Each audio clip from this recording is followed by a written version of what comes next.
warahmatullahi wabarakatuh.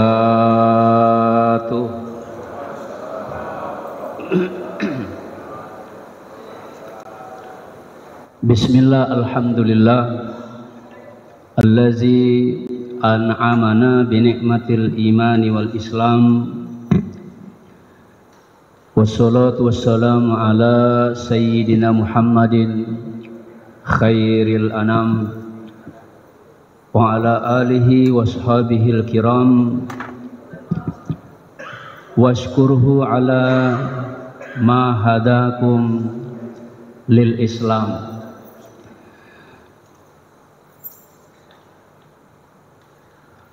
Qala Allah ta'ala fi kitabil aziz, a'udzu billahi minasy syaithanir rajim. Bal tu'thirunal hayatad dunya wal akhiratu khairu wa abqa.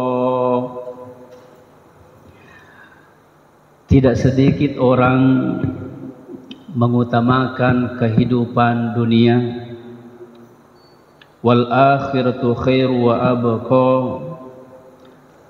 padahal kehidupan akhirat itu lebih baik dan lebih kekal. Topik kita pada kesempatan kali ini adalah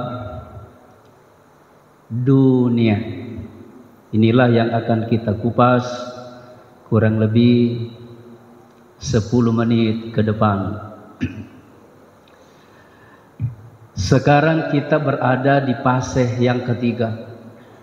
Setelah kita melalui alam ruh, alam rahim, sekarang alam dunia.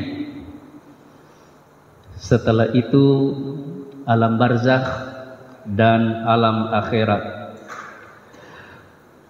Dalam pandangan Islam, dunia yang kita tempati ini adalah fana.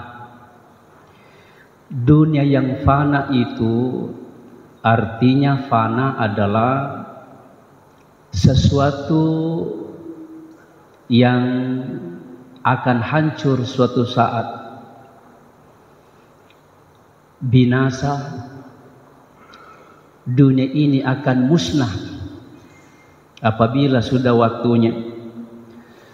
Semua yang ada di bumi ini, di dunia ini akan lenyap. Kullu man 'alaiha fanin.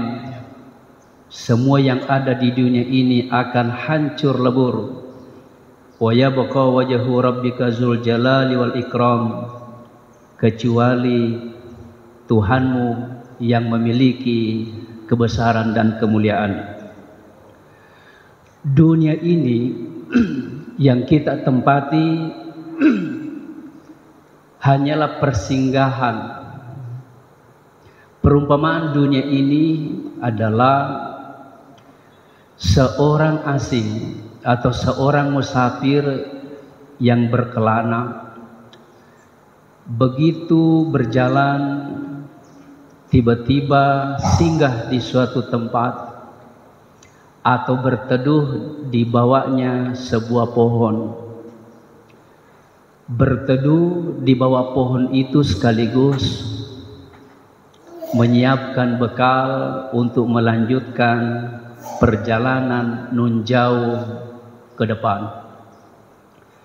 Rasulullah mengilustrasikan ini, kun fid dunya ka'annaka gharibun aw 'abiru sabilin. Jadilah engkau wahai umatku seperti orang-orang musafir,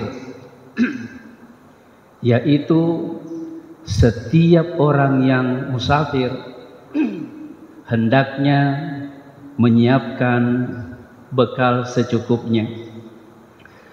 Dunia ini bisa juga diilustrasikan sebuah rest area.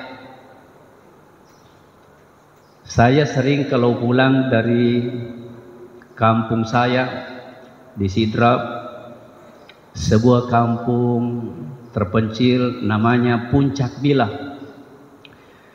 Kalau saya dari kampungku mau ke Makassar, rest area yang saya selalu sukai untuk singgah melewati Pare-Pare, namanya ada SPBU Desa Kupa atau Bojo, Desa Malu Setasi.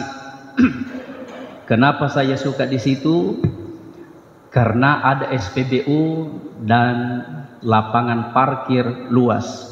Dan tak kalah pentingnya, di rest area itu banyak jenis kopi yang bisa kita pilih. Ada kopi Toraja, kopi luwak, cappuccino, kopi robusta. Yang tidak ada kopi Deng Anas, tidak ada kopi Az-Zahra. Tapi kalau mau singgah di situ, mau minum kopi Janda Meto, ke mana? Kopi Denul Lay Matindro. Biasa kalau saya singgah di rest area itu, saya pilih kopi Mas Sadidu. Apa itu kopi Mas Sadidu? Mas Sapoda. Kun fid dunya ka'annaka gharibun aw 'abiru sabilin. Di dunia ini hendaklah engkau seperti musafir, berjalan dan menyiapkan bekal secukupnya. Karena dunia ini, hadirin sekalian, adalah mengumpulkan bekal untuk kampung akhirat.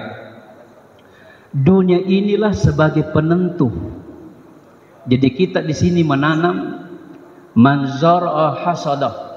Ingat, saya melihat di kampung saya, karena rata-rata petani, 99,9% petani. Saya biasa amati, bayangkan Pak, jelas-jelas petani itu menanam padi, ternyata masih banyak yang tidak bisa panen. Jelas-jelas menanam. Bagaimana lagi jikalau tidak menanam? Boleh jadi inilah ilustrasi, kita menanam saja di bumi ini belum tentu bisa panen di alam sana.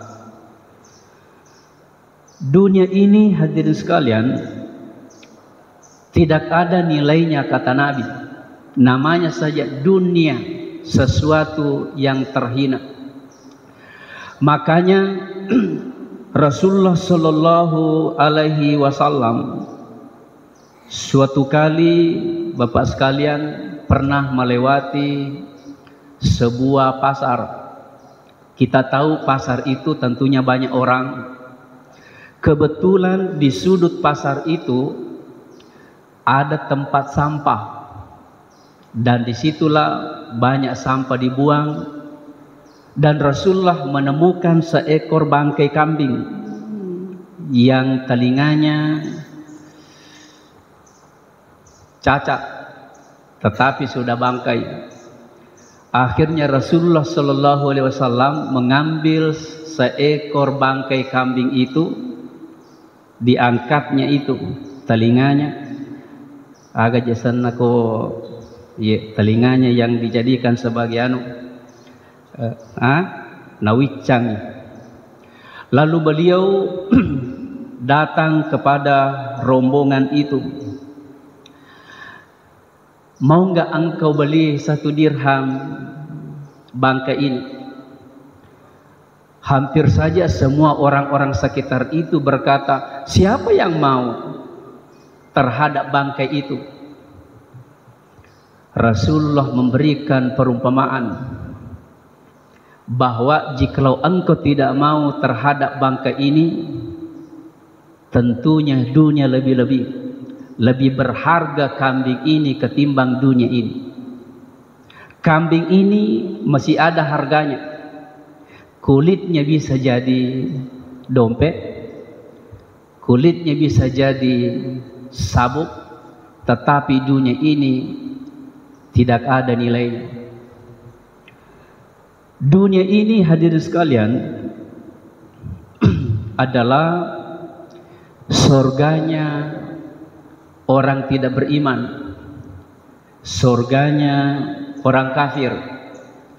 Seperti sabda Rasulullah sallallahu alaihi wasallam, ad-dunya sijnul mu'min, dunia ini penjaranya orang beriman, wa jannatul kafir, surganya orang-orang kafir.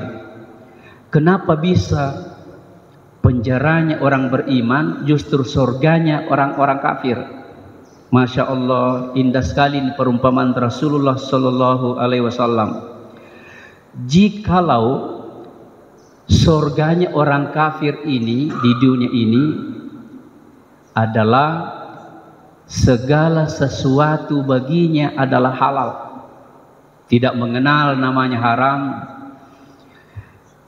makan makanan babi mereka dihantam, berzina oke, riba semuanya mereka lakukan. Nambah mana? Itulah sebabnya orang kafir itu surganya dunia ini. Tetapi selaku orang beriman adalah penjaranya. Kenapa penjara? Coba kita melihat orang yang dibuih dalam penjara tidak bisa goyang. Kenapa? Salah sedikit ada peraturan. Umat Islam seperti itu, sedikit-sedikit haram lagi. Makanya inilah yang dimaksud adalah orang beriman itu harus mematuhi. Belum saatnya untuk menikmati segalanya. Sehingga Al-Quran mengabadikan perumpamaan orang-orang kafir. Zuyyina lillazina kafarul hayatud dunya, kehidupan dunia dijadikan terasa indah sekali bagi orang-orang kafir. Hadirin sekalian, benarlah lagunya Rhoma Irama. Kenapa semua yang asik-asik itu diharamkan?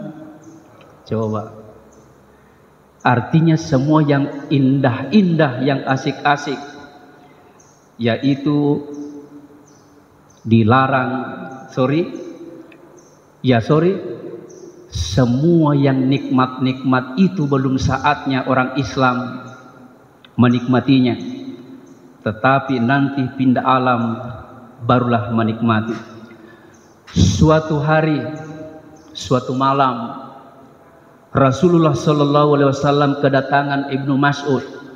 Ibnu Mas'ud ini begitu menjelang subuh pergi ke rumah Rasulullah sallallahu alaihi wasallam dan sempat melihat punggungnya beliau, yaitu ada bekas tikar setelah beliau tidur. Sehingga Ibnu Mas'ud menangis sejadi-jadinya.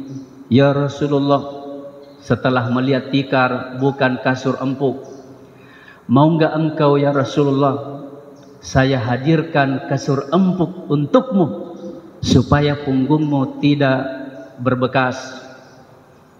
Itulah kata Rasulullah, jangan. Ini dunia, nanti suatu saat semuanya kalian selamat. Kita bersama-sama reunian, bukan lagi kasur empuk, di atasnya kasur empuk. Assalamualaikum warahmatullahi wabarakatuh.